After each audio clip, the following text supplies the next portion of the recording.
CM Nitish का बड़ा action, शिक्षा विभाग से हटाए गए चंद्रशेखर। आलोक मेहता होंगे नए शिक्षा मंत्री। राज्य सरकार ने नियमित रूप से अपने वक्तव्यों की वजह से विवाद में रहने वाले शिक्षा मंत्री चंद्रशेखर को उक्त विभाग से विदा कर दिया। उनकी विदाई हो गई। राजस्व एवं भूमि सुधार मंत्री आलोक मेहता को शिक्षा विभाग का नया मंत्री बनाया गया। वहीं चंद्रशेखर को अपेक्षाकृत कम महत्वपूर्ण महकमा गन्ना विभाग का जिम्मा दिया गया। रात 9 बजे के बाद मुख्य सचिव के हस्ताक्षर से शनिवार को इस आशय की अधिसूचना जारी कर दी गई। राजस्व एवं भूमि सुधार विभाग का अतिरिक्त प्रभार लोक स्वास्थ्य अभियंत्रण मंत्री ललित यादव को दिया गया। यह कहा जा रहा है कि चंद्रशेखर को शिक्षा विभाग से विदा किए जाने को लेकर शुक्रवार को ही उस समय सहमति बन गई जब लालू प्रसाद और उप मुख्यमंत्री तेजस्वी प्रसाद यादव ने एक अड़े मार्ग जाकर मुख्यमंत्री नीतीश कुमार से भेंट की। इसे शिक्षा विभाग के अपर मुख्य सचिव के पाठक के साथ शिक्षा मंत्री चंद्रशेखर भी अनबन मानी जा रहे हैं। अपर मुख्य सचिव के पाठक जब छुट्टी पर गए थे तो शिक्षा मंत्री ने सार्वजनिक रूप से ये कहा था कि शिक्षा विभाग से विदा हो गए, वह काम नहीं करना चाहते थे, इसी वजह से छोड़कर चले गए।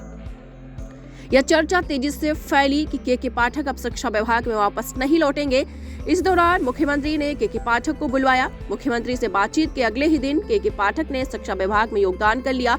यह कहा जा रहा है कि अपर मुख्य सचिव व मंत्री के बीच अनबन की वजह से शिक्षा विभाग का कामकाज प्रभावित हो रहा है। शिक्षा मंत्री के रूप में चंद्रशेखर अपने विवादास्पद बयानों की वजह से लगातार चर्चा में रहे। उन्होंने रामायण पर टिप्पणी की, इस पर काफी शोर हुआ। यहाँ तक कि तेजस्वी यादव को बयान देना पड़ा कि चंद्रशेखर अपने विभाग पर खुद को केंद्रित रखें।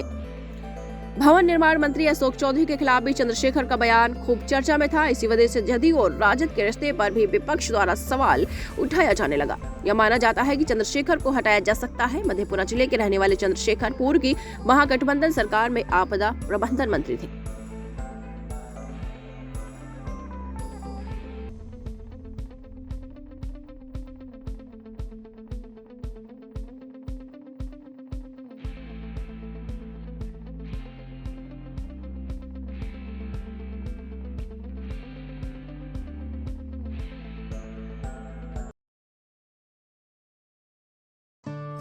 दीक्षांत एडुटेक लाया है दीक्षांत डिजिटल क्लास। दीक्षांत डिजिटल क्लास का उपयोग कर छात्र बना सकते हैं पढ़ाई को बेहद आसान और मजेदार। दीक्षांत डिजिटल क्लास को स्कूल में बैठकर देखना है तो पेन ड्राइव और स्मार्ट टीवी बनेगा सही माध्यम। चलिए अब ये भी जानते हैं कि दीक्षांत डिजिटल क्लास का फी स्ट्रक्चर क्या होगा।